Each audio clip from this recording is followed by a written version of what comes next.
Nama saya Aprilia Cahyanti dari HESI-A semester 6 untuk mata kuliah Hukum Perbankan Syariah.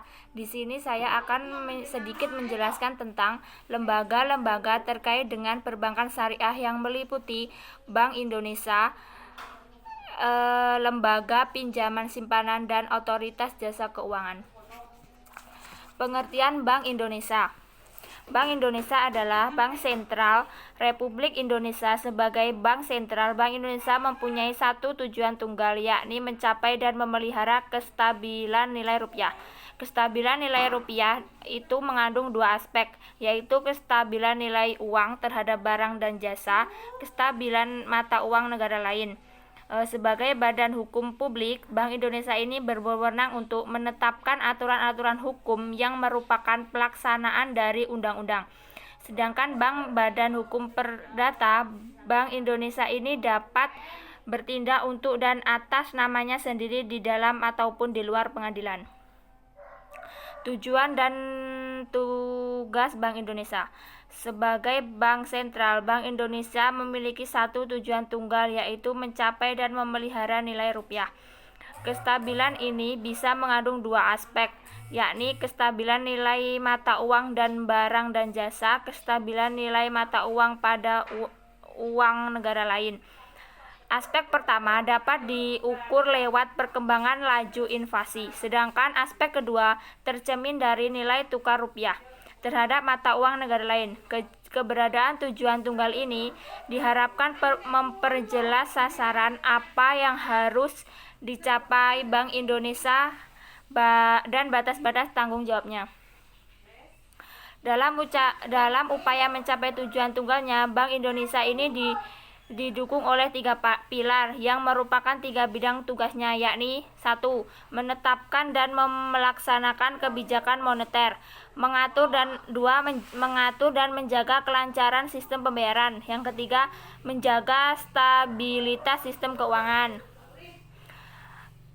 Tugas Bank Indonesia. Yang pertama, menetapkan dan melaksanakan kebijakan moneter. Ditetapkannya kewajiban moneter harus dilakukan guna mengendalikan peredaran jumlah mata uang yang ada di masyarakat. Yang kedua, mengatur dan menjaga kelancaran sistem pembayaran. Bank Indonesia ini berperan penuh dalam melahirkan aturan, standar, kesepakatan, dan juga prosedur. Yang ketiga, mengatur dan mengawasi perbankan. Bank Indonesia ini harus melakukan pengawasan makroprudensial guna menjaga kestabilan sistem keuangan. Wewenang Bank Sentral.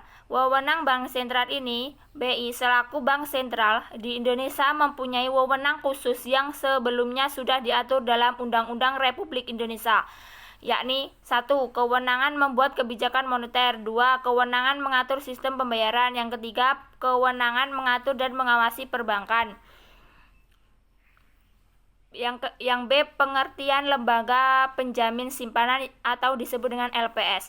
LPS atau lembaga penjamin simpanan merupakan sebuah badan hukum yang dibentuk berdasarkan Undang-Undang Nomor 24 Tahun 2004 yang fungsinya menjamin simpanan nasabah, penyimpan, dan melakukan penyelesaian dan penanganan bank gagal sebagai bagian dari pemeliharaan stabilitas sistem perbankan.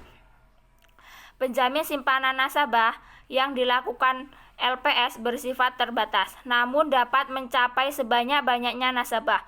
Setiap bank yang menjalankan usahanya di Indonesia wajib menjadi peserta LPS dan membayar premi penjaminan. Fungsi lembaga penjamin simpanan atau disebut dengan LPS adalah 1. Menjamin simpanan nasabah penyimpan. 2. Turif aktif dalam memelihara stabilitas sistem perbankan sesuai dengan kewenangannya. Tugas lembaga penjamin simpanan atau disebut dengan LPS itu yang pertama itu merumuskan dan menetapkan kebijakan pelaksanaan penjaminan simpanan. Yang kedua, melaksanakan penjaminan simpanan. Yang ketiga, merumuskan dan menetapkan kebijakan dalam turut aktif memelihara stabilitas sistem perbankan. Wewenang lembaga penjamin simpanan yaitu meliputi menetapkan, memungut premi penjaminan, menetapkan pemungutan kontribusi peserta, mengelola kekayaan dan kewajiban LPS. Jenis dan jumlah simpanan yang dijamin LPS itu meliputi jenis dan jumlah simpanan yang dijamin giro, deposito, sertifikat deposito, dan tabungan atau sejenis. Nilai simpanan yang dijamin setiap nasabah pada suatu bank maksimal Rp2 miliar. Nilai simpanan yang dijamin dapat diubah jika dipenuhi satu kriteria. Pembayaran klaim. Pembayaran klaim penjaminan kepada nasabah paling lambat 5 hari kerja terhitung sejak verifikasi dimulai. Jumlah simpanan yang layak dibayar ditentukan setelah dilakukan rekonsiliasi dan verifikasi selambat-lambatnya 90 hari setelah izin usaha bank dicabut. Klaim yang tidak dibayar, data simpanan nasabah tidak tercatat pada bank. Nasabah penyimpan merupakan pihak yang diuntungkan secara tidak wajar. Nasabah penyimpan merupakan pihak yang menyebabkan keadaan bank menjadi tidak sehat. Kewenangan LPS dalam penyelesaian dan penanganan bank gagal, yaitu meliputi mengambil alih dan menjalankan segala hak dan wewenang pemegang saham, menguasai dan mengelola aset dan kewajiban bank gagal yang diselamatkan, menjual mengalihkan aset tanpa persetujuan debitur atau kewajiban tanpa persetujuan kreditur, kewajiban bank peserta penjamin LPS, menyerahkan dokumen salinan AD, akte pendirian, perizinan, dan tingkat kesejahteraan bank, membayar premi penjaminan, menyampaikan laporan secara berkala, memberikan data, informasi, dan dokumen yang dibutuhkan oleh LPS. Pengertian OJK.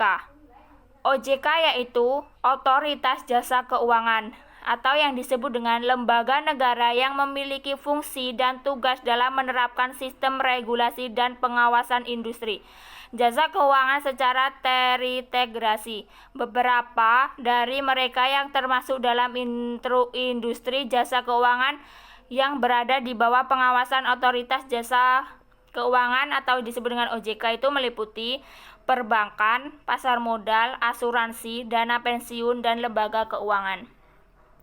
Latar belakang pendiri OJK. Latar belakang pendiri OJK adalah karena kebutuhan untuk menyusun beberapa lembaga pelaksana yang bertugas mengatur dan menyediakan pengawasan di sektor jasa keuangan. Beberapa hal yang mendasari pembentukan Otoritas Jasa Keuangan itu meliputi amanat undang-undang, pengembangan industri jasa keuangan, konglomerasi lembaga jasa keuangan, dan pelindungan konsumen. Tugas OJK. Secara umum ada 3 tugas OJK, termasuk 1. Mengatur dan mengawasi kegiatan layanan keuangan, baik di sektor perbankan dan non-perbankan. 2. Mengatur dan mengawasi kegiatan layanan keuangan di sektor pasar modal. 3. Mengatur dan mengawasi kegiatan layanan keuangan di sektor asuransi, dana pensiun, lembaga pembiayaan, dan lembaga keuangan lainnya. Wewenang dari OJK itu meliputi 1. Menetapkan undang-undang di industri jasa keuangan. 2. Membuat dan menetapkan peraturan tentang pengawasan dalam industri jasa keuangan.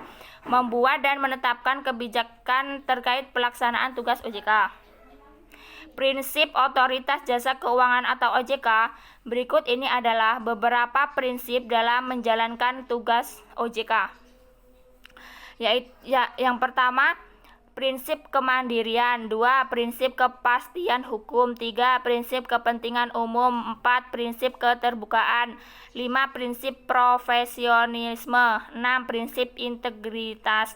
Dan 7. Prinsip akuntabilitas. Terima kasih. Sekian dari saya. Wassalamualaikum warahmatullahi wabarakatuh.